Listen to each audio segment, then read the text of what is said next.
Good afternoon, everyone. Thank you so much for joining us today. I have Wayne Owens here with me, and we're going to spend the next hour and a half with you.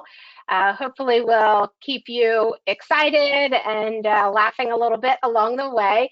Today, we're going to focus on the FAR allowability of compensation plans. We have a lot woven into this presentation, and I firmly believe that the best type of webinars are those that are interactive. So if you have any questions, please let us know so that way we can answer those along the way. Just a couple housekeeping items for all of you. Audio options, if you're not getting a clear connection through GoToWebinar with your computer, you might want to consider dialing in by phone. We found that that sometimes helps and make it a clearer connection, if you will. If you do have questions, please put them in the questions panel. We have Kaylee with us today in the background. She's going to monitor those, and along the way we might pause. If we have time to answer those, we'll try to leave some time at the end of our time today to be able to answer questions. And certainly, if we can't get to all of your questions, we will reach out to you individually to answer those questions and follow up with any thoughts that you might have. Throughout today's session, we will have 5 polling questions. This is critical if you need the CPE certification credit, so please participate in those. Our attempt is just to gain a deeper understanding of the audience that we have here today participating with us. In addition, if you've joined any of our webinars before, you know that there's a survey at the end, and we need that as well to be able to continue to offer CPE credits to all of our followers. So please make sure you give us feedback, and certainly there will be opportunity to put questions or comments in there as well. So we're actually going to start off with our first polling question before I hand it over to Wayne. We're interested to know what's keeping you up at night. Is it competitive base wages, incentive or bonus plan that drives results? Do you have one that maybe works well or doesn't work so well? We're going to share some thoughts on that as we move forward. Are you worried about other benefit offerings, from insurance to just other perks and rewards? Maybe all of the above are keeping you awake at night, especially as we look at that war for talent that's in front of all of us. And then maybe there's something else that we haven't considered in this list. So please go ahead and make your selection so that way we can go ahead and share those results with all of you today. Generally, we have to get about 85% participation, so it's important for all of you to click as soon as possible so that way we can get moving along here. Kaylee, where are we at? We have about 83% voted and quickly climbing. Alrighty, 85. So I'm going to go ahead and close and share for you, Christy. Excellent. Wow, yeah, everybody's worried about most of the items on this list. So I'm not surprised, because we definitely have to give it careful consideration with our recruiting and retention strategies and so forth. Wayne, we have 56% that are staying up at night because of all of these items. Do you have any reaction before we move to the next slide? This wasn't a planned question, Christy. You just sprung this one on me. No, it is. I mean, we have the same problems as they do. I was talking to a client yesterday, and I was talking about the state of our profession, of accounting, of a CPA firm or a professional services firm. And engineering firms have exactly the same issues and we have exactly the same issues that they do. And we were sort of bemoaning the whole thing together. But the question is, how do we get talent? How do we keep talent? And how do we make money in the process of paying these great people? Or in his case, he said his standards for a new employee right now has gone down to just having a pulse. So that's pretty desperate. I'm pretty sure we're not at that point in time, nor do I think anybody should be at that point. He was kidding, by the way. But again, how do you get talent? How do you keep the best talent? And there's always going to be turnover, but it isn't the objective to upgrade in the process of the turnover. It isn't the objective for you proactively.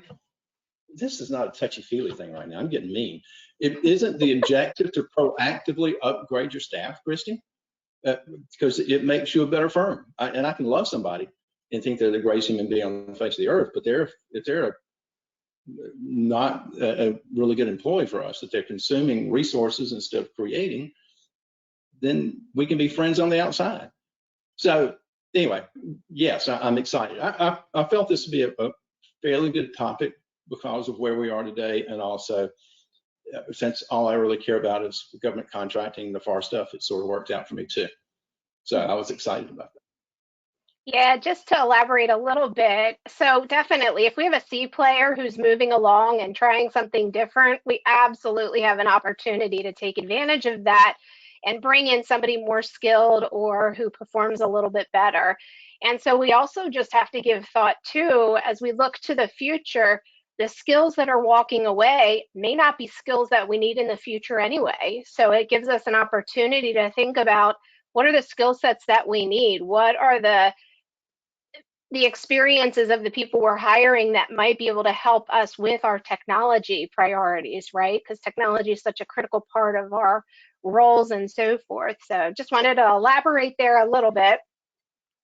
Kaylee, if you have not already, you can take down the poll. We'll go ahead and shift over here. And Wayne, if you'll go ahead and talk to us a little bit about the FAR allowability. Well, a lot of people focus on the allowability of bonus plans or FAR allowability, and I think it's more than that. It's a lot more than that. A lot of people that I talk to who don't do a lot of government work or even any government work, especially at programs like PSMJ, which, Christy, that's where we first met, was at PSMJ. Even though you didn't tell me you were a doctor. So since you didn't tell me you were a doctor, I didn't call you Dr. Christie, which I probably would have, but since I didn't know that at the time. At PSMJ, a lot of attendees there don't do a lot of government contracting. So, you know, and I'd be standing in front of our booth. I was the booth babe, and that's when we were two, and Christy was at the SN one, and she was the booth doctor, I guess. But I would be talking to people, and they say we don't do a lot of government contracting because it's a lot of hassles. You know, there's a lot of rules to do it. Well, the reality of it is there's not a lot of rules. There's not a lot of hassles associated with it. I used to teach the financial management program at PSMJ, and when somebody asked me that, I would just share with them, if you do everything that we talk about here in the financial management program, the good business practices, then you'll be a great government contractor. Yeah, there's some things you're going to have to modify a little bit. There's some things that you're going to have to pay attention to that you don't now. But ultimately, it's just being good business. And later on, we're going to talk about the philosophy of your compensation plan, which is one of Christie's slides, which I went, man, that's a really cool slide. I like that phrase, philosophy of compensation. Well, when we start talking about compensation, compensation structure and bonus plans, I think it really starts before we even get to that compensation philosophy. It's what's your firm philosophy? What is the philosophy of your firm? And when it comes to businesses, especially professional services, engineers, accountants, a lot of us went into business to create a job. So we started the firm so that we would have a job and we couldn't worry about the man trying to keep us down because we'd become the man. So we started the firm to create a job. And then as it happens, we grew, we created more jobs. But the reality of it is when you start a firm and when you are a firm owner, you have two hats, and you have to understand that you've got two hats and make high-level decisions to start with based upon which hat, based upon your relative importance. So one of the hats is an investment. You have made an investment in an engineering firm. I have made an investment in an accounting firm. I am an investor, just like I'm an investor in stocks and bonds or whatever. There's no difference. It's an investment. And we potentially, if we treat it as an investment, then there's an expectation of return. So if you've got this expectation of return, now you've got your investment hat on. Well, how about your employee hat? Well, you're right. You're an employee now and you have a job. And just like any other employee, you know, are you guaranteed a job? Should you be guaranteed a job? Well, yeah, if you own a firm, you're guaranteed a job. But how you manage the firm now depends upon your philosophy of practice. And when I say philosophy or practice, what I'm talking about is, are you an earnings, it's been called an earnings club. And the goal is to get as much money out as you can while you're working and then close the doors at the end. And you don't care how much value is left because you're pulling out all the value that you can as you go along. And we'll see some examples of this, honestly. Or the other one is that you want to build equity. You want to build value. You want to have value that you can transfer either to somebody else, either to your employees and become a legacy firm, or transfer that value to an outsider. And then that way you cash out and fade off into the sunset. So the first thing that has to happen is, as a firm, you have, as a leadership team, an ownership team, first thing you have to do is decide which club are you in. Or you won't give me as much cash as I can and devil may care about anything else at the end. Or are you, all right, I want to create value here. And Christy, we had a conversation. Man, Christy and I really haven't talked very much since I've been here. I've talked to her more today out one-on-one than I have, since the last 6 months, I guess, in total. But we had a little bit of conversation at the end, talking about this, talking about value, and we'll talk about it again. I hope I'll remember to do that. We'll talk about value and how to use value to benchmark your firm's performance. So again, well, you don't have a slide on this, but the very first thing that you have to decide is, well, if you're a government contractor, the first thing you have to decide is, what is important to me? Is it me grabbing as much cash as I can, or is it for me to create value? You can go now. Chris is driving, by the way. All right. We have a firm with 4 owners. The 4 owners are Christy, Kaylee, Steve, and Wayne. They are nowhere, they're not related to anybody on this presentation. But Christy started the firm. She's the big cheese, and she owns 40% of the stock, and her base salary is $108,000. At the year end, we decide we have at the year end, we saw our available cash, and we determined that we had available $1.1 million to do something with. We don't know what yet, but something. So we got together, hashed it out, and we decided, okay, we're going to pay bonuses. Christy's going to get $400,000. Kaylee's going to get $300,000. Steve's going to get $200,000, and Wayne's going to get $100,000. Does that look suspicious to you, Christy? It does. By chance, those bonus amounts? Absolutely. Well, so the bonus amounts match the ownership. So this is really a distribution. This is a bonus disguised as distribution, which is bad for government contractors. And how about the employees? Man, we're really generous giving them $100,000, aren't we? Yeah.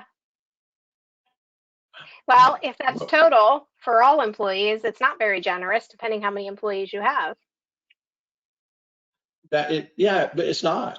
And honestly, I've seen bonuses like this. I've seen bonus distributions similar to this, which, I'm sitting there going, that's distribution profits, guys. And they go, no, it's performance. I swear it's performance. Well, let's look at performance on the next slide. Maybe. There we go. So we all have performance evaluations, our employees and our staff and us leadership. And our basis of performance evaluation is utilization, project management ability, technical expertise, and promptness. That was Kaylee's, was promptness, because she's always prompt. And she sends me messages. Oh, but these are hypothetical. Never mind.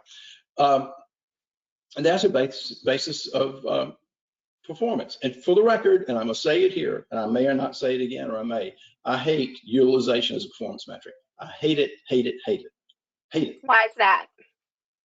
It's easy, but there is zero correlation between high utilization and high performance and high profitability, because ultimately isn't what we're talking about, profitability. I mean, there's a very low correlation between high utilization and profitability. And the reason is, and I'm sure people here have seen cases of people having really high utilization, but on a specific project, the effective multiplier may be really low. So now, if in a leadership perspective, if you want to use the payroll factor, which is utilization times the effective multiplier, that's a great metric for department heads, for leaders. But utilization plus the fact that employees typically can't control their utilization. They can't, but everybody does it. Anyway, that's our basis for performance evaluation. Let's see, now let's look and see how we all did. Well, Christy, out of 100 possible points, Christy got 65. And now with her performance, which was less than stellar performance, she got a $400,000 bonus. Kaylee did really well at 85. Kaylee, almost perfect. Steve, on the other hand, he's got some issues. And then Wayne has 100, so he's really great. Now, do our bonuses correlate at all to our performance? Is there any correlation between the bonus and performance? Not at this time. And let me ask you, go back for a minute. Go back, please. It's just a little slow. Any of this performance? Yeah. But are any of these really indicative or good performance measures for what we should be doing as leadership? Do we want to be highly utilized? Possibly not. If you're a technician, you may be.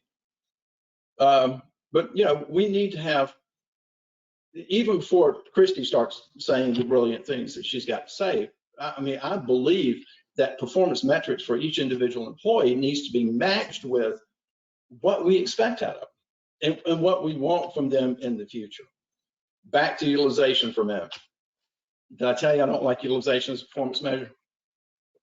Yeah. Back to utilization.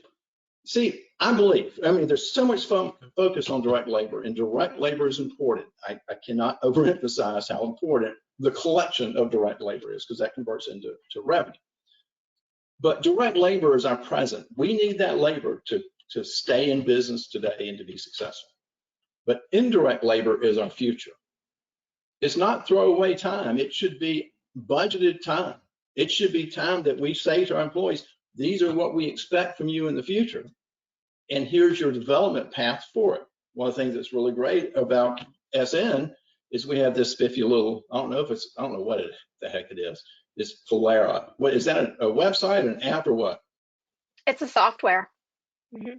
It's a software, and it's got my it's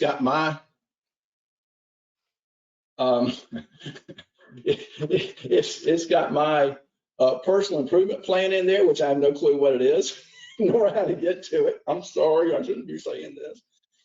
And it's got my progress, which is great. I'm at the end of my progress. I don't think it really matters that much, but if I were at the 5-year mark, 10-year mark, wouldn't that be important?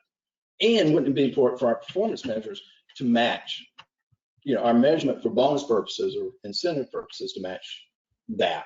So budget your indirect labor as well as you do your direct labor. It's a really big deal. It's not throwaway time. So, anyway, so Wayne, I'm preaching right now. There's been a comment that's entered, and I just want you to react to it. So I, Christy, may have my house as a guarantee for the line of credit. So how would you respond to that based on what you've said so far?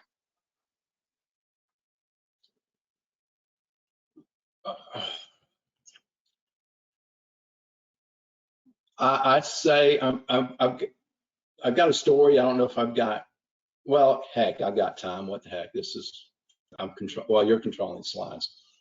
I had a conversation with somebody, and the firm was constantly into their line of credit. There were 4 owners, and these 4 owners are sort of because of this experience. There were 4 owners. There were 4 equal owners. Go back up a slide, please. It's slow, but it'll get there, I'm sure. One more. There were 4 equal owners. There's 25, 25, 25, 25. And they all made exactly the same salary, and they made exactly the same bonus. One of those owners, one of the principals, it wasn't Steve, right? It could have been Steve, was a liability. He was a professional. He was a professional liability. He was, a firm liability. He was non-performing in every shape, form, or fashion. Now, he was non-performing, and when bonus time came out, and he got an equal bonus to everybody else, who in the firm knew he was non-performing, Christy? Everyone. It's no secrets, right? Mm-mm. Who in the firm knew that he got the same bonus as everybody else did? The owners. No, everybody knew. Because at the end of the year, when it's bonus time, if he bought a new car and all the owners bought a new something or another, what's the trigger? What's the message there? Yeah. He got a big bonus. Mm-hmm. So, and it wasn't working. And I had a heart-to-heart conversation with the person that should have been president, even though they had no leadership structure, with the person that should have been president. I said, listen, you don't understand what's going on here. You've got a $1 million line of credit. The firm has a $1 million line of credit that you can't get out of for 1 month out of the year. And you understand that you have all personally guaranteed, and this guarantee is joint and severable. Do you know what it means? He didn't know what it meant. So I told him, joint and severable means the bank can come after whoever they want to. And he was the only one with significant assets. And I said, they're going to come after you. They're going to get your money, and it's going to be your job to get it from the other three. So they finally got their act together. They established, I'll finish the story later, okay? Okay.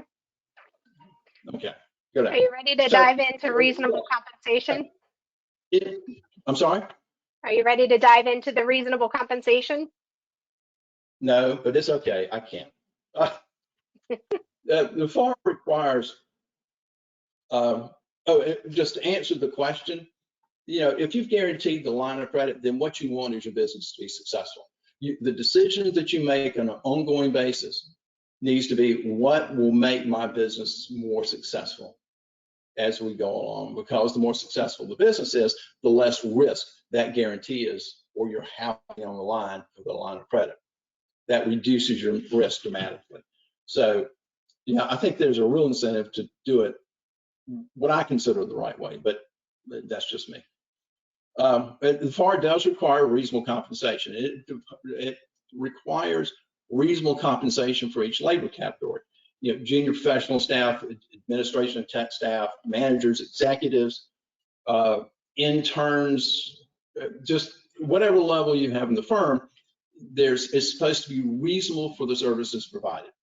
Now, obviously, there's a lot more scrutiny for the higher levels, the executive levels, for the ownership levels.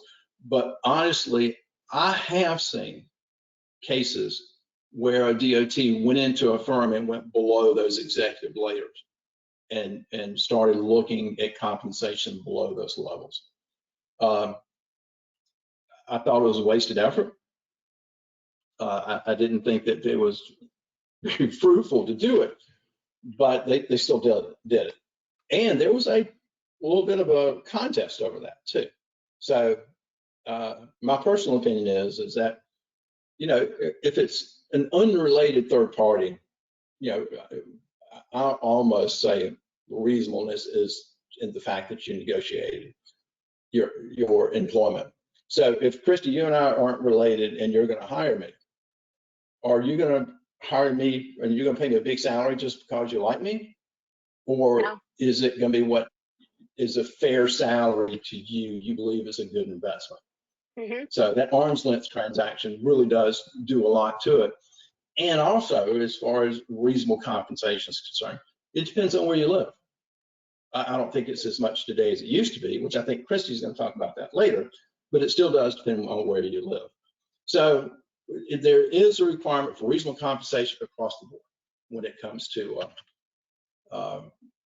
compensation.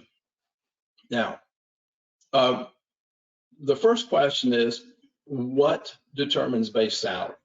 because we know that within compensation and, excuse me, when you're compensation, you've got not just your base salary, not just your bonuses, but you've got other benefits also. That fringe benefits play into this.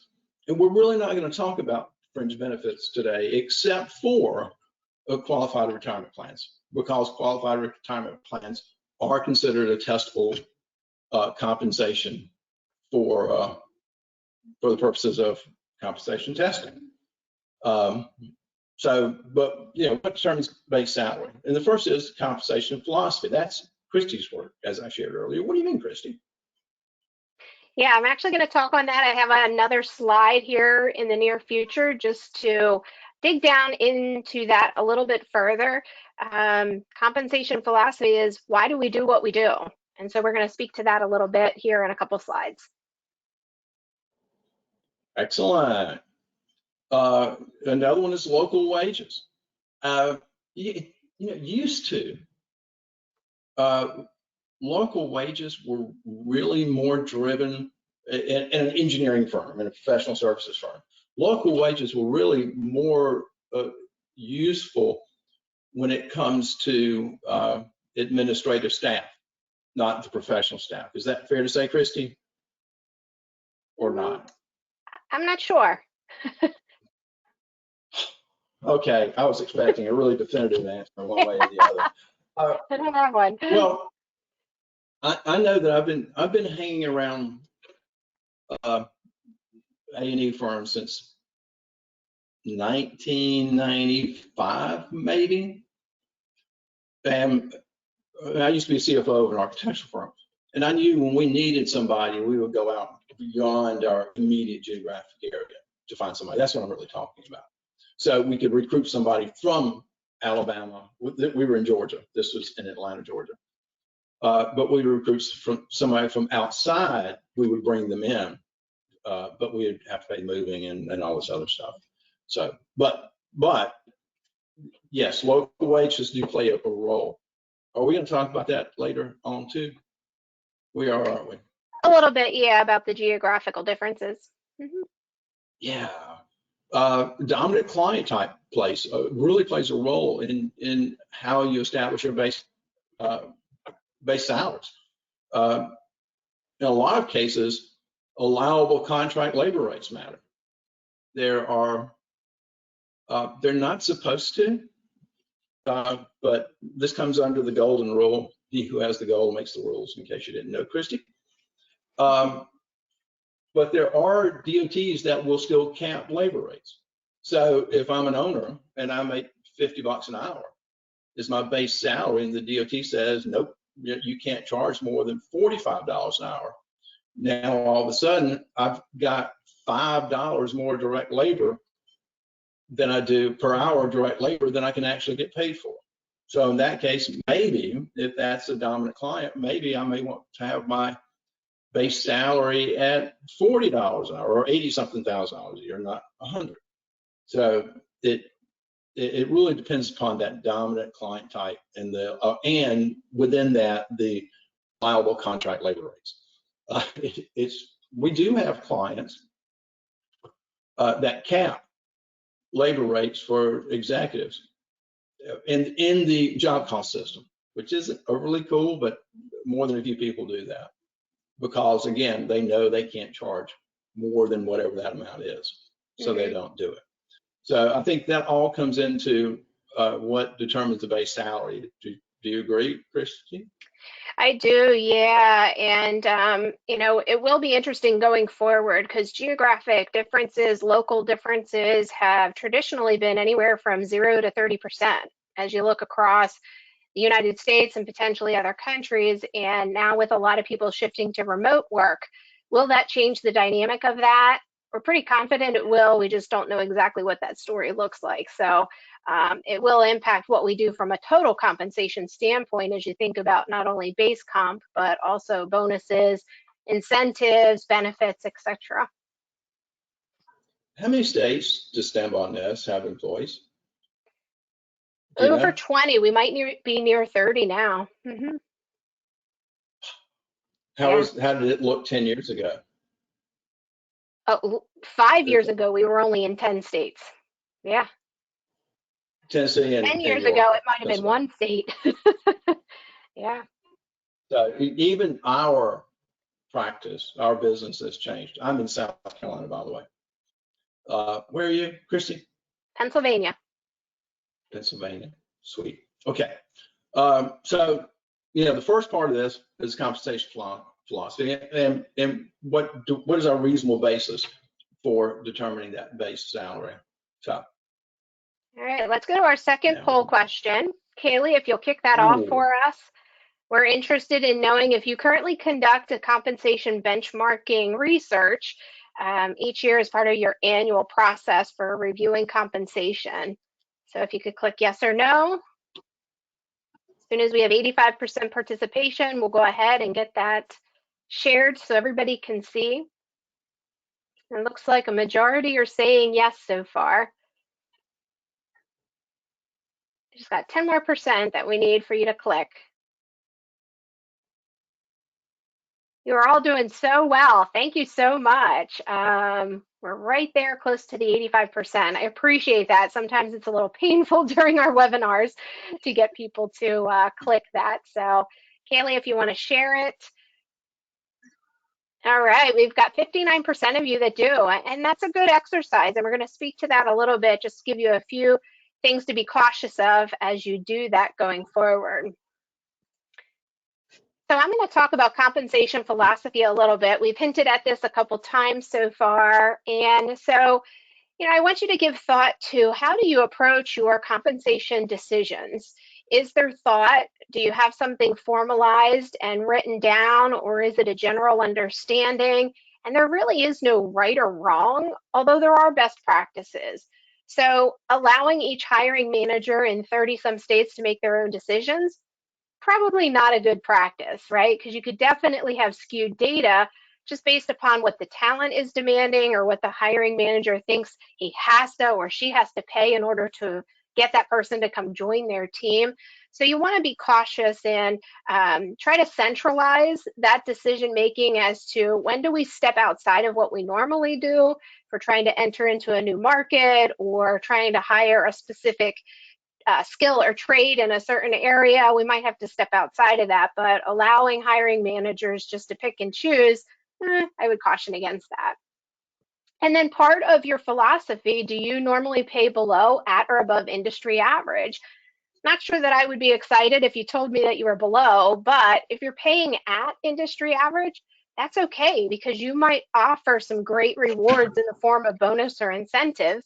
And then if you're above industry average, well, maybe those bonuses and incentives are a little bit smaller compared to competitors in your industry. Wayne, what's your reaction to that? I was raising my hand. I was Yeah. being nice. I didn't want to interrupt you. There is a engineering firm, a large engineering firm, whose philosophy is to pay low salaries. But their bonuses and benefits far exceed the industry average. And because of that, they have no problem keeping, and retaining talent because of the compensation is so high. What's interesting, though, about that firm is that they dominantly do DOT contract. Got lower labor rates, direct labor rates, which is attractive. I guess it's attractive, but at least they don't get hassled because of the labor rates. But because so much of their cost, labor cost, is benefits, be it bonus, retirement plans, whatever types of retirement plans they have, or even insurance. Those are all basically that potentially they could all be allowable overhead items. So what you're doing is reducing your direct labor a little bit, but you're really, you're really expanding and increasing your indirect cost, which raises the overhead up. So, and since they're dominantly a DOT contractor, and I don't know for a fact because we don't do work for them, but my guess is if they follow most of the DOTs in the United States, most of their work is cost plus fixed fee. So then they have some room to manage those contracts and rooms to manage that overhead rate. So it just, again, it comes back to what's your dominant client type. Yeah. And it does go back to your philosophy. If you have a way of communicating it so that employees understand the approach that you use, well, then it can be successful, just like you outlined. But if employees don't know how they can earn more of their incentive, or they truly don't understand why would you pay below industry average, it's going to leave them wondering, hey, I can go make money elsewhere, right? So it is important to communicate your philosophy, especially if you are erring on that lower side, in my opinion. So No, I absolutely agree with you, because I know me personally, if I came in and if I'm worth 50,000, they say I'm going to pay you 30,000, I'm going to go, nah, I don't know about that. And then they're going to go, but we're going to pay you a $40,000 bonus and benefits. And I'm saying, nah, that's too good to be true. So there's a sales job there associated with that. So, yeah. right. And you just want to make sure that your compensation philosophy, whatever it is, right, wrong, or indifferent, that you align it with what you're intending to do from a recruiting and retention strategy, making sure that it marries up. Because if you have higher than normal turnover, it could be either people just don't understand why you pay what you do, or maybe it's not working as they, look out at their peers and how they're being paid. Maybe we're missing the mark on how the different generations want to be paid. And we're going to talk about that here on the next slide, because there's something interesting happening right now. Although Wayne has indicated this has happened before, so we shouldn't freak out, be aware that it will change. But the war for talent has created a compression of base wages. Well, why is that? Because there are fewer people in the Generation X grouping, if you will, than there were in the baby boomers. So we're fighting for less people. We also had several people step away from the industry as part of the last recession. So we have less just because of that. And then as you think about people coming out of school, when we have large pipelines, huge backlogs, every company I talk to, there's a lot of work happening. We need more people to make that happen. And so if you're a large firm, I won't mention any names, but if you have 100,000 employees and your average turnover is healthy at 15%, you're looking every single year for 15,000 people. That's a lot. And so if they're competing with, areas that don't have a lot of talent, they're going to pay the highest dollar. So what happens then is you're paying higher than normal salaries for kids coming out of school, or potentially, in an age group that you need to bring in, or a certain level technician, etc. And then, what happens to those that have stayed with you for a long period of time, the ebbs and flows of the economy, who may not have received good increases over time and now are falling behind the market. So, what do you do in that situation? Does it make sense to do a swipe across the board and do a market adjustment? Well, no, in some cases it could be 10, 20%, right?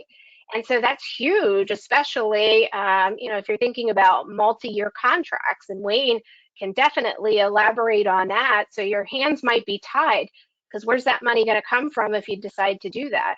Right out of the profits of the organization. Those profits may have already been allocated elsewhere, investing in technology or training and development. So it's not something that can just easily be made in the moment as far as a decision. Wayne, what do you want to expand on in that? Well, I'm sitting here, and we talked about it earlier today, and I haven't looked it up. I've got it somewhere. It may have been somewhere around 4, 5, 6, 7, right before that recession, that big one. If anybody remembers it, of course, you probably weren't around at that point in time, Christy. I was. No. And it was really tough, because what was happening was, especially within engineering and the technical fields, it's happening to us in accounting too, especially engineering. Back then, in the 90s, when I worked for the architectural firm, a lot of our employees graduated from Georgia Tech, and most of them, I graduated from Clemson, so I was way outnumbered there. But a lot of the employees graduated from Georgia Tech, and they came to the United States from overseas to work, to go to school and to work, which was very common back then. But because of technology, a lot of these staff, these people who are coming here in the United States to learn, to get educated, to get their education, are going back home because they can make just as much back there as they do here in their home, which is always a good thing. So that's reducing the talent pool that's available to us, plus the, and I'd be interested to see this, and maybe you can figure out how to do it, is how's the graduation rates looking for the various engineering disciplines? You know, are they going up? Are they going down? What's it looking like?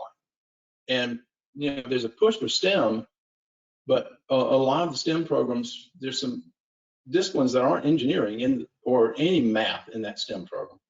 So it's tough. We've been here before, and it corrected itself in 2007, whatever the recession was. I think it was 2007.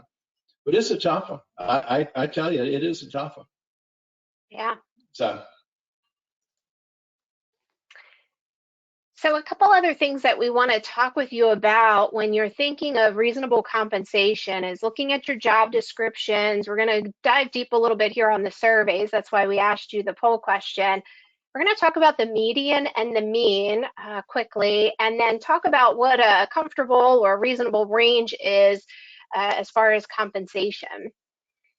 I was in a conference a couple years ago, and a gentleman shared that they just threw away their job descriptions and they don't use them, and I nearly fell off my chair. I was floored because I find so much value in the job description. Call it a position description, call it something else, but it really is an effective tool for helping employees to understand what's expected of them day in and day out. So it gives them clarity around the role that they were hired to perform. And it lets them know what your expectation is as to what are the essential duties of that job. It can be used, the job description, for multiple reasons.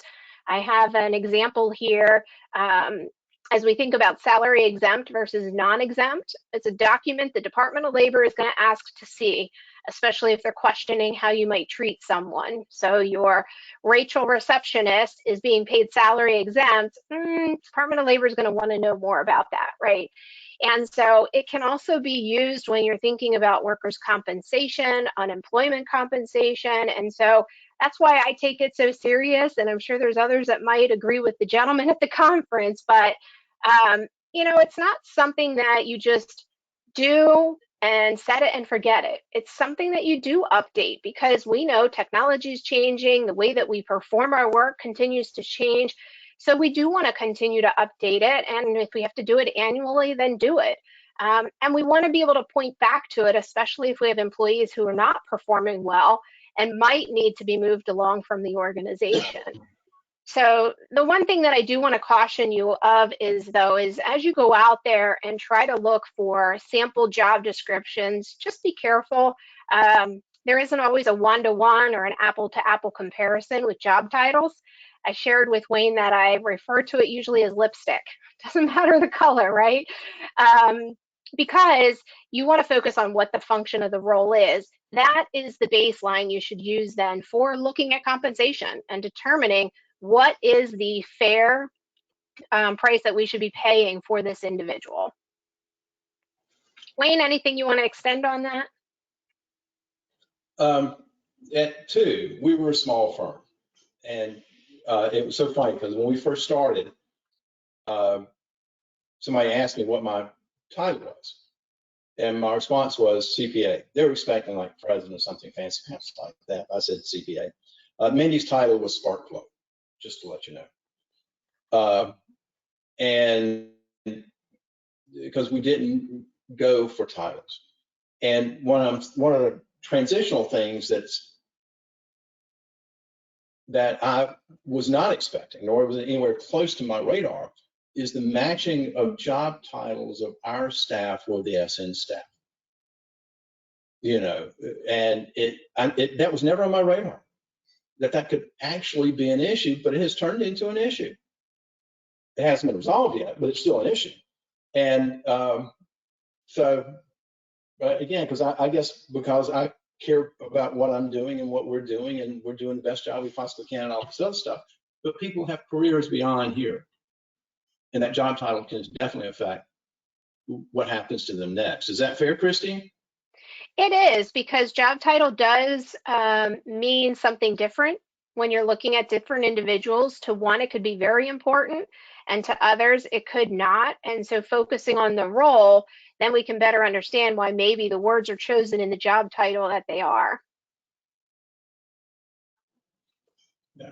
All right, let's go to our third poll question. So, where have you found the best survey data? Is it looking at industry surveys? Wayne has mentioned PSMJ, they do one. A couple others out there that do surveys as well. So is that what you use when you're performing it annually or every couple years?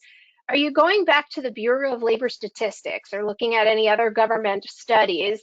And then maybe you've uncovered something different or other. And if you do select other, I am very interested to hear what you're using, because there's not just a one size fits all. And I definitely have an interest in the different tools that are out there, making sure that we are using the right ones for clients, and that clients can depend on the one that suits their needs the best, right? So right now it looks like a majority of you do use industry surveys. There's a couple who said other.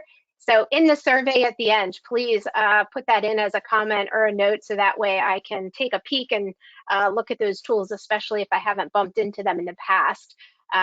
I think about other, maybe salary.com or Comp Analyst, something like that. So it looks like we're almost at 85% there. Just need one more click. All right, Keely, you want to go ahead and shut it down? We'll send it out there. So very few rely on the government studies, and I can understand why there would be hesitation. But what's interesting is several of the comp studies in our industry actually point to that. So there's some good data. You have to be cautious, and we'll talk about that here on the next slide. Any reaction, Wayne, to the poll question and the selection there?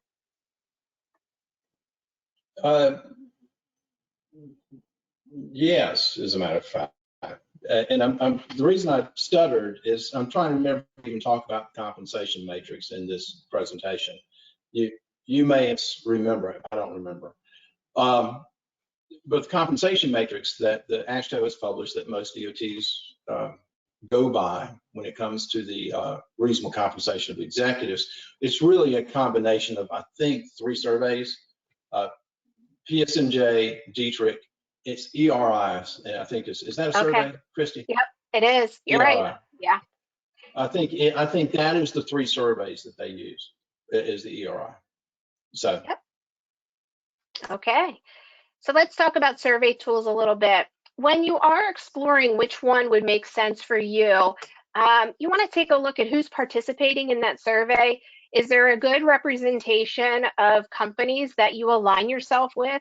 So if you're a 50-person firm, you're not going to want to look to a survey that a mega firm might use, because they're definitely going to be probably higher in compensation. Not always. I don't want you to think it's a broad brush blanketed statement, but that's what I have found.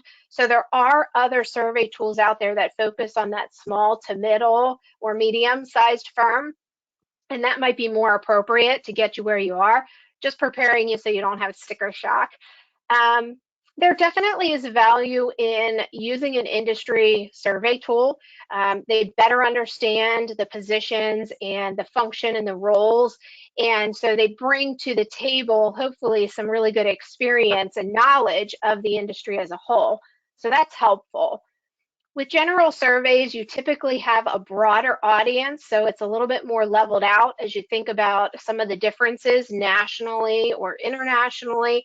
So it can be helpful just to take a peek to see if it's on pace with the industry tool you're using, because honestly, your employees are going to go to those general tools because they can usually access it for free or low cost. So you go to Glassdoor, you go to salary.com, they can say, hey, they're telling me I should be paid 80,000, you're paying me 60,000, right? And you want to best be prepared to speak to that should you face that feedback. And then here is where we talk about the geographical differences. We've already talked about that, and I don't want to dig too much deeper into that, but it is something we'll have to monitor as we go forward, because if we're truly focusing on the role, then why would we change it significantly for geographic region, especially if somebody's working remotely? So more to come on that, I believe, in the year or 2 years coming in front of us. Historically, that has been a valid reason why you might pay somebody 20% different, right? Because they're in California versus a little town here in Pennsylvania. Wayne, what are your thoughts? South Carolina. Yeah. Well, I'll tell you what my thoughts are. It's dangerous to ask me my thoughts. Did you know that Kate Allen is in our consulting practice? Mm-hmm. But Kate took over the PSNJ surveys from Bill Fanning when he retired. So she ran the PSNJ surveys for many years. It would be interesting to get her take on this too, because I do know that I have seen the participation levels for a lot of surveys, and they're not stellar. Not a lot of firms participate. And when you start looking at it, say, okay, we are a 50-person environmental firm in South Carolina or the Southeast. There may only be 2 in the survey. Yeah. There may only be 10 environmental firms. So you do need to be careful when you start using survey results of who actually participated. When we do a government contracting program, it used to be a 2-day program when we could do live programs. Hopefully we'll do it next year. And also every time I speak, if I'm talking about a topic like this, I encourage firms to participate in surveys. I mean, please participate in firm surveys, because it's ridiculous that a lot of people use these compensation surveys, but who actually participates in them? So the more that participates, the better the data is going to be, so that when you do make compensation decisions, they're based upon really solid information. Mm-hmm. So Good advice. that's my thoughts on the topic. Mm-hmm. The median versus the mean. So we included a little bit of a definition here. The median is really the middle point. So if I have 40 numbers, or let's say 41, I'm going to have 20 on either side of that middle number. So it helps reduce some of the skewing that might occur because you're paying an equal number of people above 50,000 or equally below 50,000, just using a general number. But if you take that mean, and let's say you throw somebody in there who's making $500,000, it could skew that slightly to the right, where now your average might be $65,000 or $70,000, and it might not be your center point of where you really want to gauge your benchmarking for your salaries and so forth. So be cautious. There's definitely a reason to use the mean, and it may not hurt your organization if you don't have such large skewing, but just be careful of the outliers, because it could significantly impact the mean versus the median. It's interesting. Before the compensation matrix came out, I was in constant, well, not constantly, but a lot of times in discussions with various DOTs about the use of the median versus the mean, because the mean is usually higher. Mm-hmm. So you're telling me I was wrong. Not wrong. Thanks, you just Christy. want to be careful if that's what you're using it. But typically with base compensation, you want to look at the median. Yeah. Okay, great. Thank you. And surveys also have a distinction between base compensation and bonuses and other benefits too, correct? Correct. Yes. Mm-hmm. Yep. Right. And I know, as I mentioned earlier, there's just so much focus on executive compensation. And the allowable executive compensation, quite frankly, dominates or runs or is the decision process on a lot of bonuses. Because I mean, I've said it myself, and I've said it myself. I'm not going to explain myself. I've said it myself that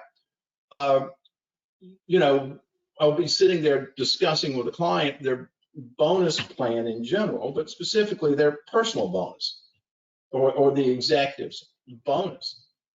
And, you know, they would have a bonus plan and it would push them up $100,000, $200,000 over the reasonable compensation or the matrix number for the reasonable compensation. And I go, just why? Just go ahead and bonus yourself out. Repeat this, Christy. This is not the way it's supposed to be done. So just don't listen to me. Don't repeat it. that, I mean, just go ahead and bonus yourself up to the matrix amount, and then don't bonus yourself up anything else beyond that. I mean, you're an S corp, take a distribution, stop it. So yes, I mean, that is a driving factor for a lot of compensation, especially executives, their compensation decisions.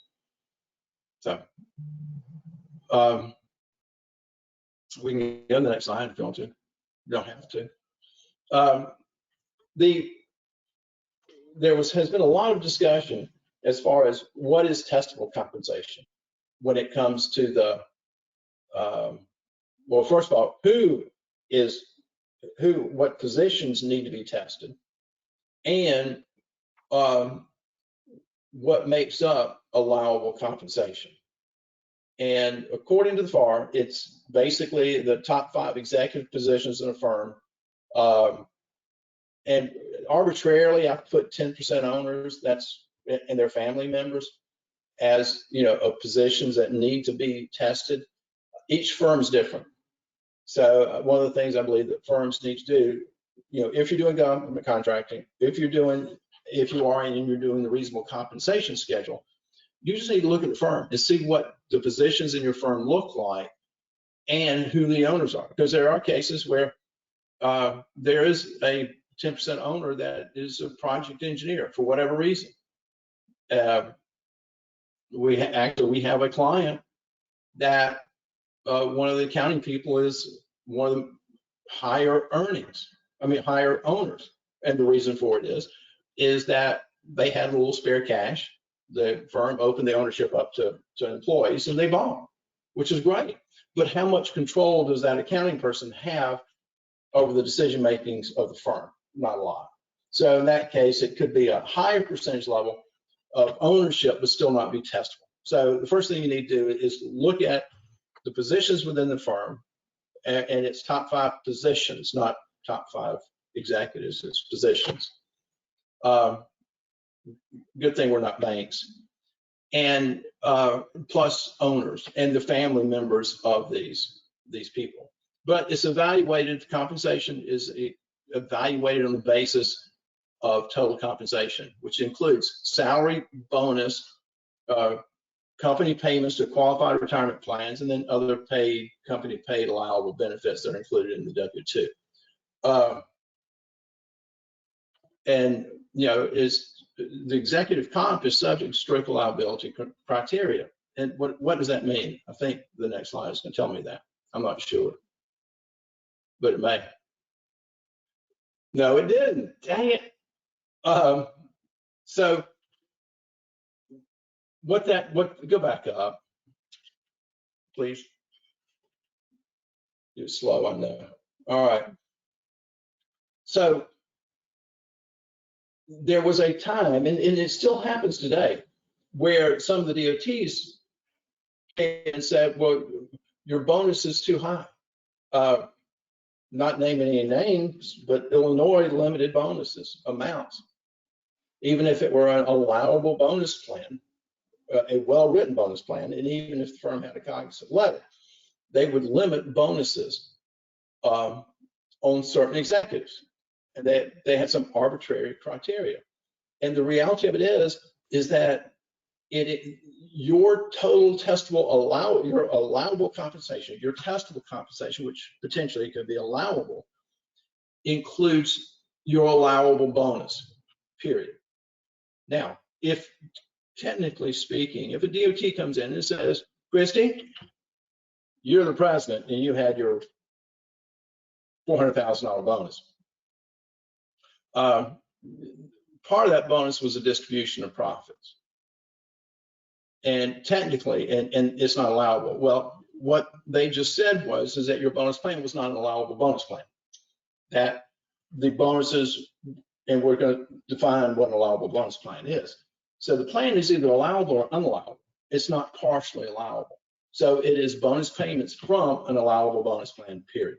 So they are not supposed to limit the amount of any individual bonus. I know I've many times had discussions where the DOT says, but your bonus is more than your base salary is. That's not right. Well, if that bonus plan is an allowable bonus plan, there's performance criteria, they do everything that Christy says they need to do, then yeah, it is. It's an allowable cost, period. You cannot limit it. So we can go next. And this is the old way. I think it's the old way of doing it. Yes, it is the old way of doing it. And it's still the way that you can do it. But you look at the elements of compensation for liability. So remember, any payment from an allowable bonus plan is allowable for compensation purposes. If the bonus plan is not allowable, then you don't worry about it. There's an example here later, and I'll explain a little bit more.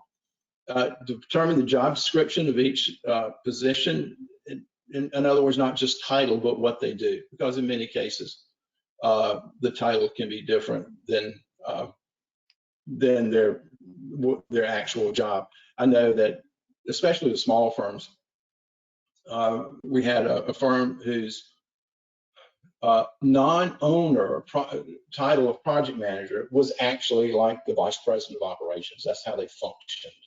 So it's important to know the functions, not just the titles. It's the job description, what they actually do. It used to be, and this is the DCAA way, is to obtain 3 national coverage surveys and on down the line to you. And then you can increase it by 10% for range of reasonableness. So that's the way it still can be done. But the matrix makes it a lot easier. Now you can go.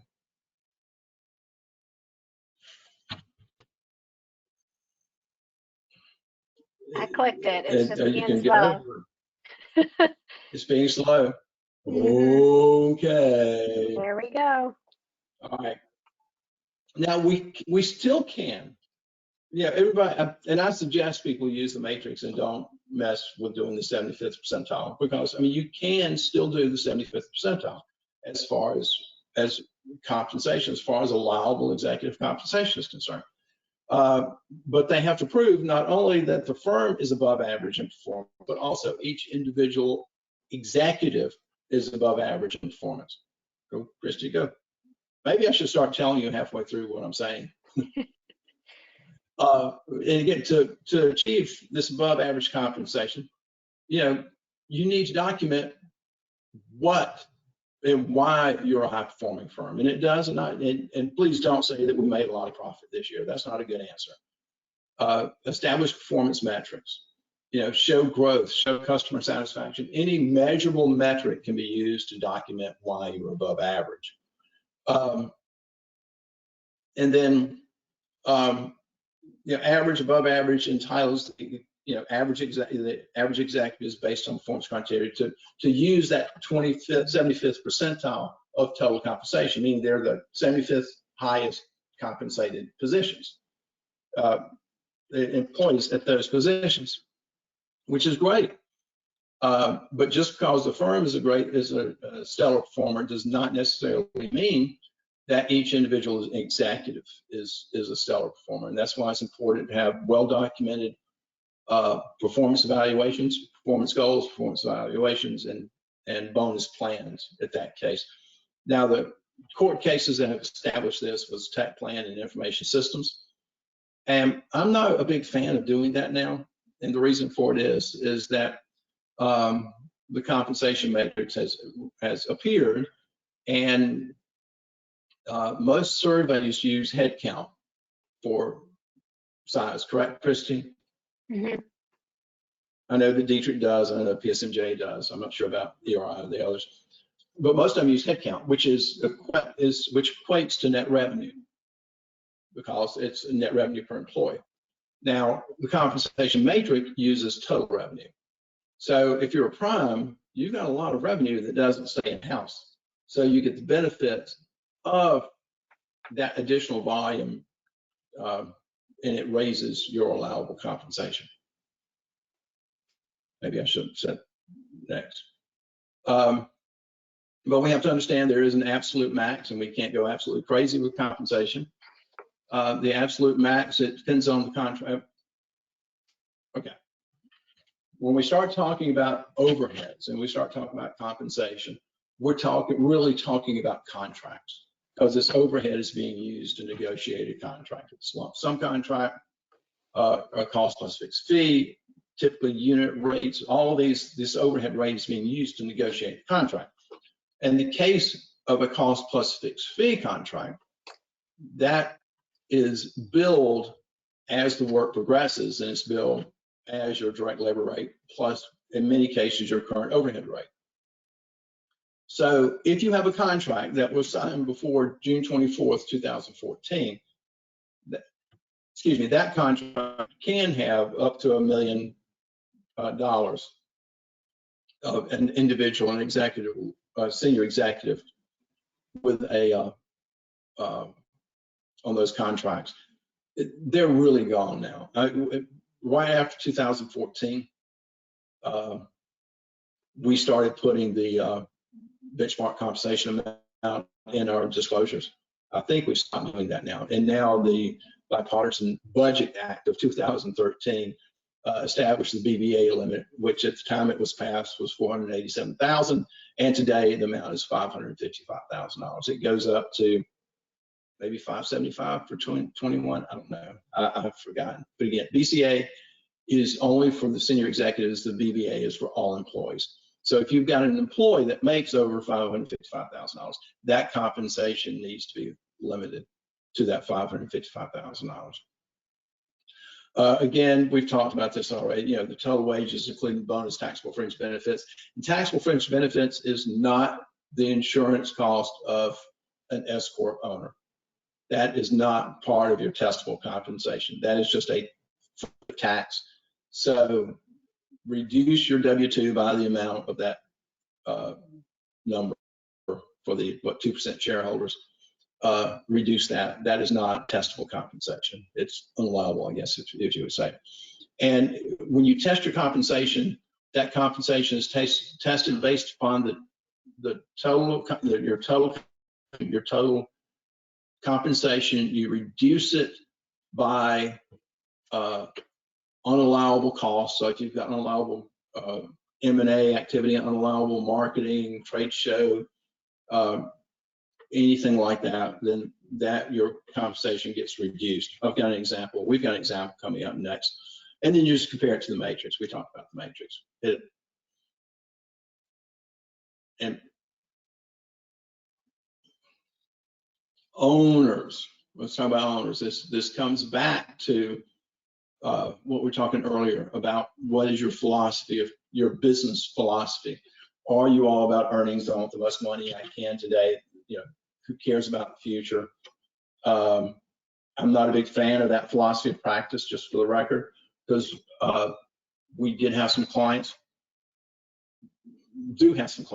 we did and do have some clients that have that philosophy of practice.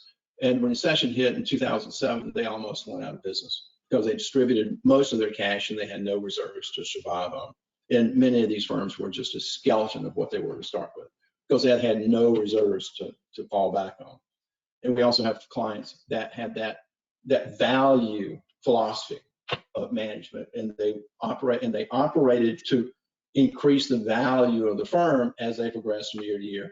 And those firms typically had enough reserves to be able to withstand that initial surge that happened, and then ultimately, thrive during those tough economic times.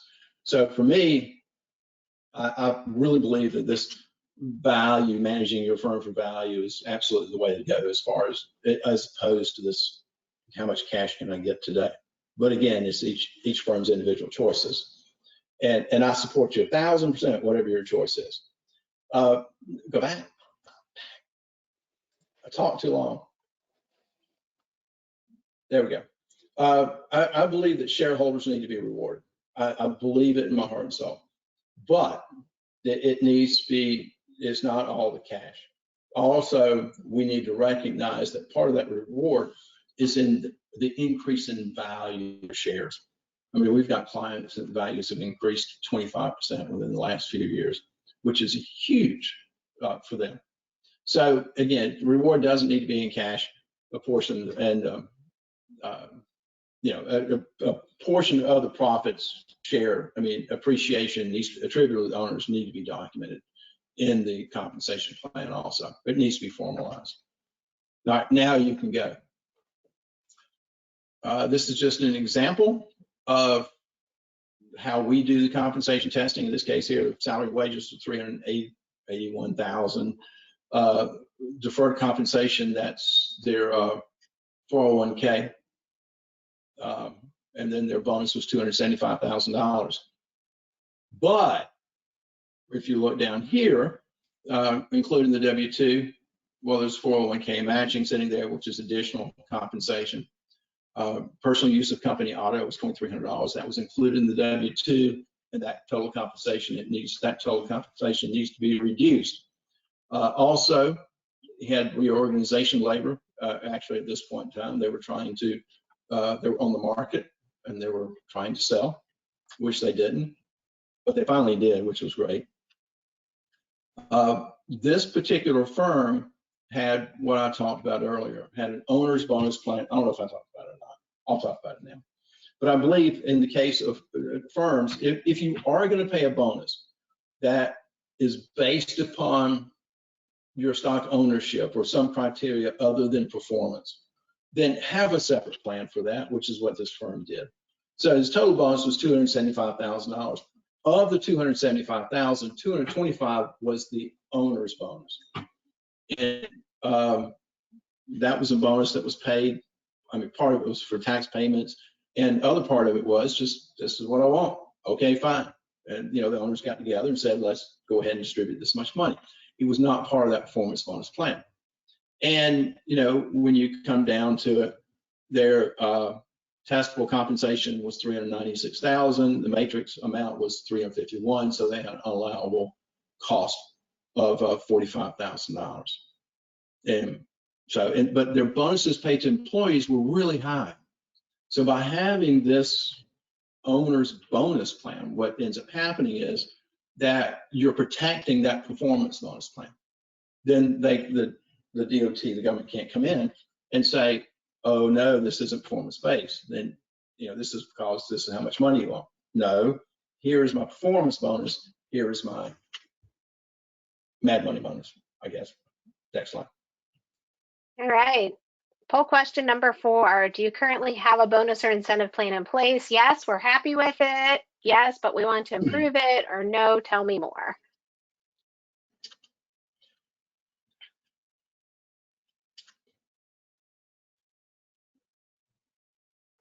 Looks like a lot of you do have one in place, which is exciting.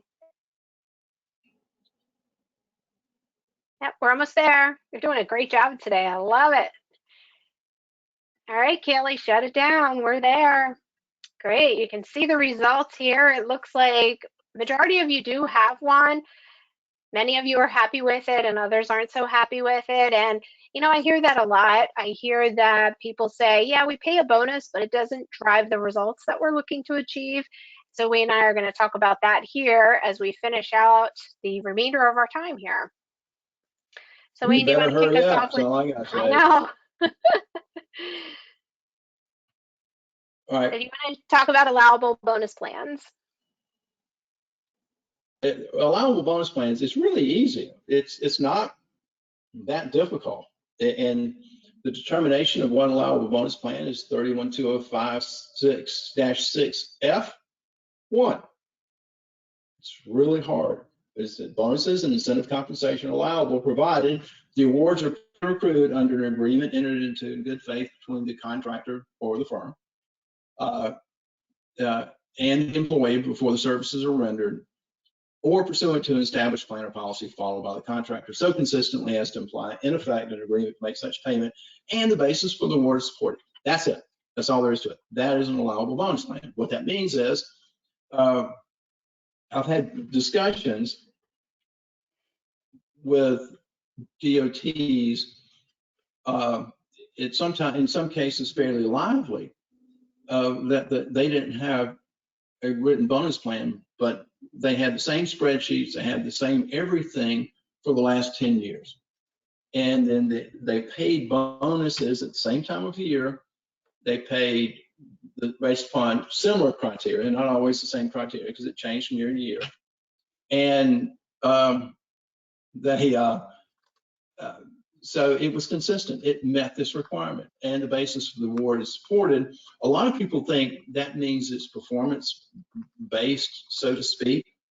And yes, it does need to be performance based. You can't have what I call breathing bonuses. You know, you get a bonus just because you're breathing. No, that doesn't work. Which in the case of the bonus that we talked about earlier, that was the case there. It was just a breathing bonus. But the criteria, the award supported sign-on bonuses. There's really no performance there. I mean, you signed on, and you can have. I know in the case of Stanball Nest, we have employee referral bonuses.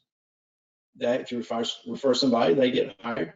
Everybody walks on there happy, and the employee gets a bonus. That's an allowable bonus because it's an established plan, it's communicated, and it's followed. And they have to do something in order to get it. It can't just, and it doesn't have to be just this bonus at the end of the year, which is what we usually think about. Spot bonuses are okay. If somebody does a really great job, do that. I'm not a big fan of project bonuses. If the project comes in under budget or comes in better than you expected, I'm not a big fan of that. But I don't have time to tell you why. We're going to talk about it. Christy's going to talk about salaried and hourly employees, but in a lot of cases, firms will pay a $250 bonus to each employee at the end of the year. And that's not a bonus, that's a gift. So if everybody gets $250, then that's a gift. If it's the years of service and you've got different bonuses for each year of service, the various levels, then that's okay too. But if it's just $250, $25 gift card or something like that, that's a gift. I think you've got something to say next, Christy.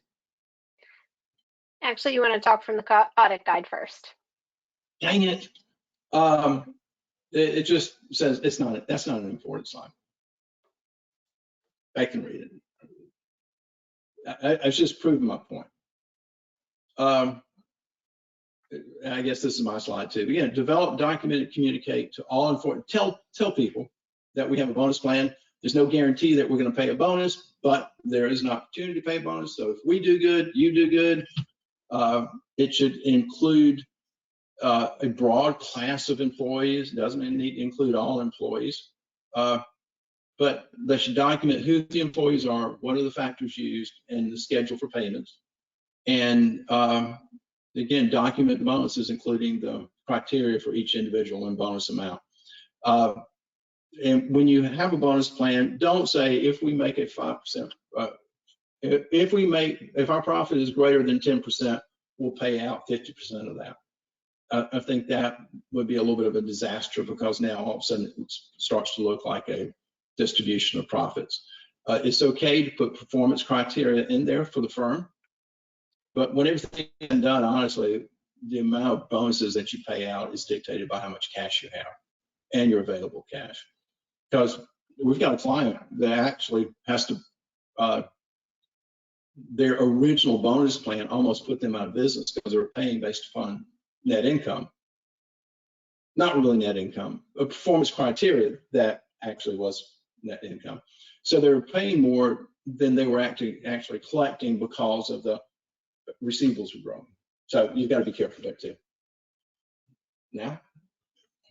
So as we think about building out an incentive plan, many of you, since you already have it, you're going to revisit your incentive plan or bonus plan.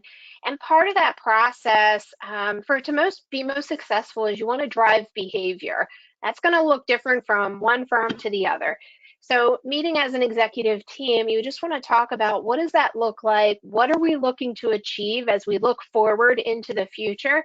Because if you just continue to do as you've always done, you might be stuck and feeling a little unsuccessful, especially if you've just handed out bonuses with really no rhyme or reason. So whether your goal is to increase revenue or profitability, maybe make things more efficient around the office, if you have to increase your safety practices or overall morale, figure out what those behaviors are that will lead your organization to do just those things, right? You don't want to just pay it based on the firm financials, like Wayne had said, but what behaviors helped get us to those goals that we were looking to achieve.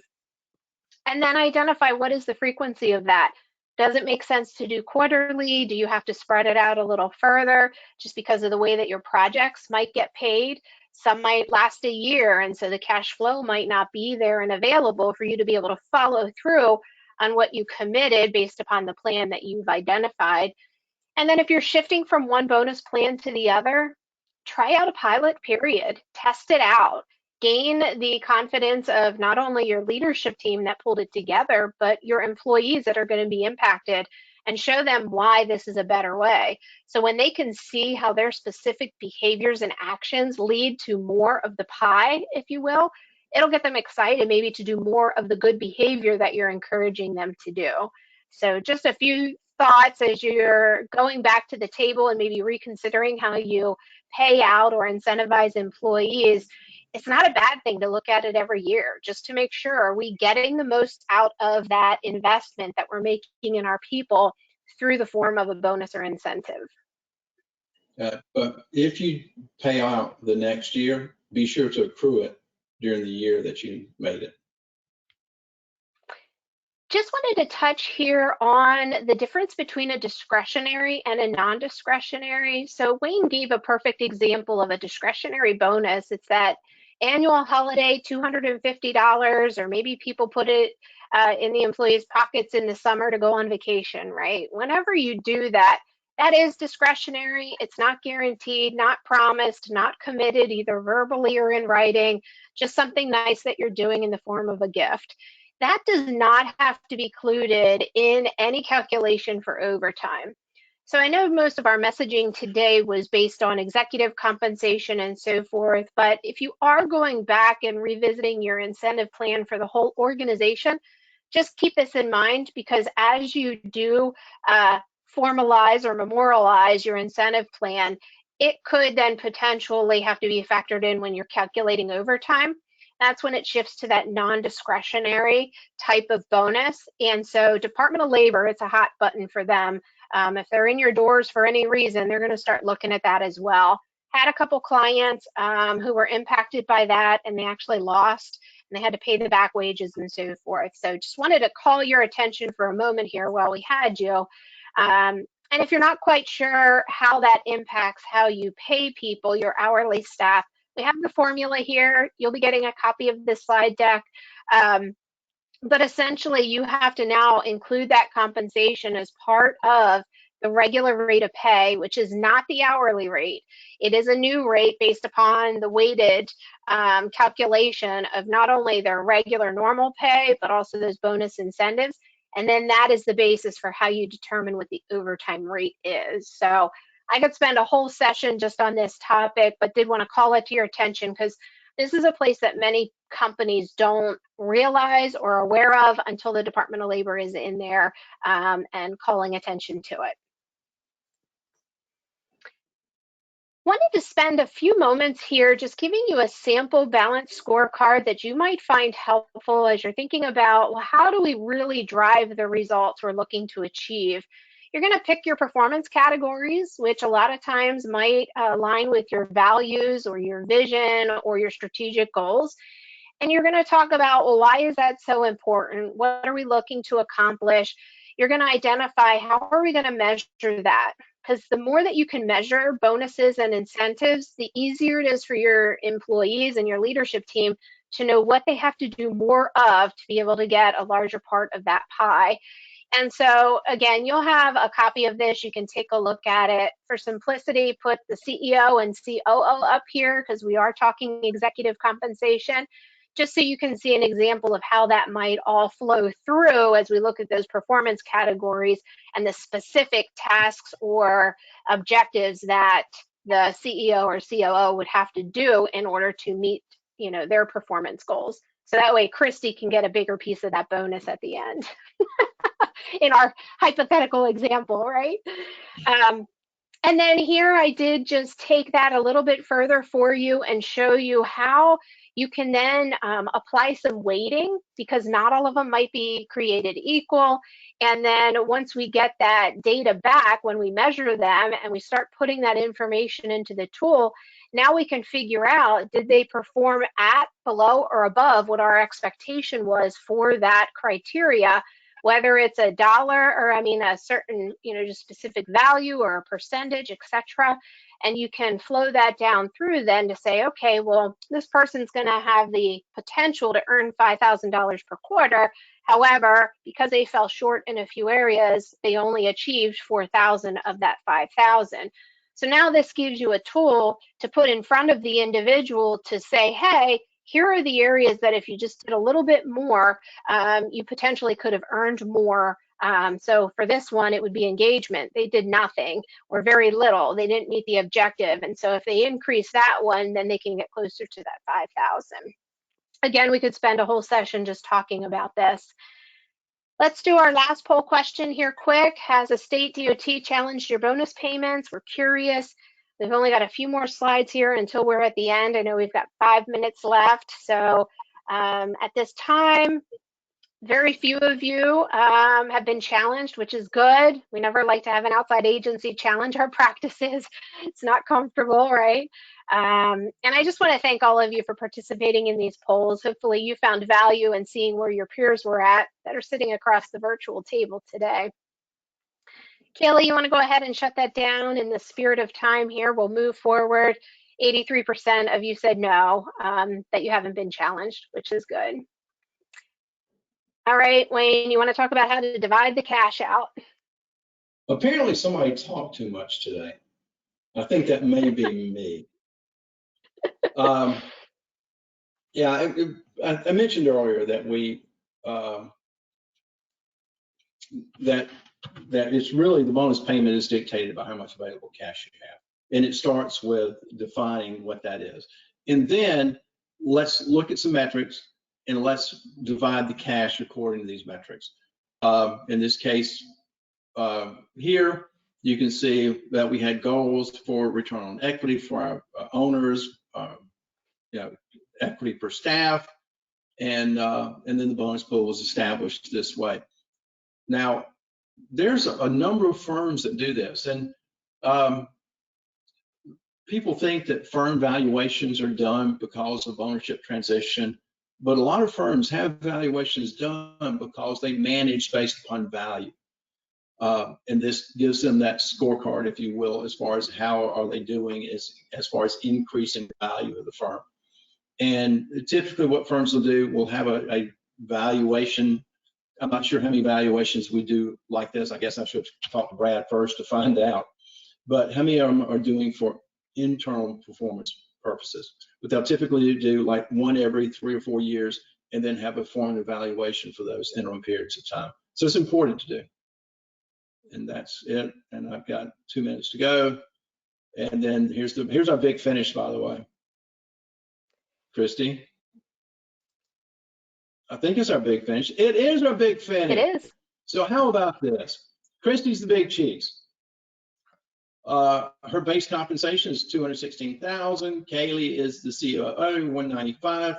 Steve's the vice president of marketing, and Wayne is, I don't know what Wayne does. Nobody's figured that one out yet. But whatever he does really good, because you can see the performance. Wayne got 100 on his performance. Steve got 75, 65, 55, and you can see the bonuses now are skewed based upon performance. And 750,000 went to the employees, and only 300,000, well, actually 350 went to the owners, because the owners got that equity bonus, which is non-allowable. See, I think that looks a lot better than the first one. Christy does. Much better picture. All right. All right. I do apologize as there were questions that came through. I don't know that we'll be able to answer them all, but we'll go ahead and see if we can answer at least one here. Give me 1 second to pull out the window. For the record, we will answer the questions and send them out, won't we, Christy? Yeah, we will. Okay. Yeah. All right. Is the employee's allocation in an ESOP considered part of total compensation? That's a qualified retirement plan, yes. Okay. And a comment by someone saying, I have not seen a public DOT allow more than the ECM regardless of bonus policy. That comes under the heading of the golden rule. He who has the goal makes the rules. And they're not supposed to do that. But just because Okay. they're not supposed to doesn't mean they don't. And there are DOTs Okay. that have a lot more. All right. I do apologize that we don't have enough time to go into more questions. We will reach out to you. Please complete the survey at the end of this session. We hope that you found some gold nuggets along the way to take back to your organization. And should you have any thoughts, ideas, or questions that you didn't enter into the question area, please reach out to Wayne and I. Our contact information is here in the slide deck, and we're thankful that you spent this afternoon with us. Thank you, everyone. Thank y'all. I appreciate it. We appreciate it very much. Have a good evening, afternoon, not evening, afternoon.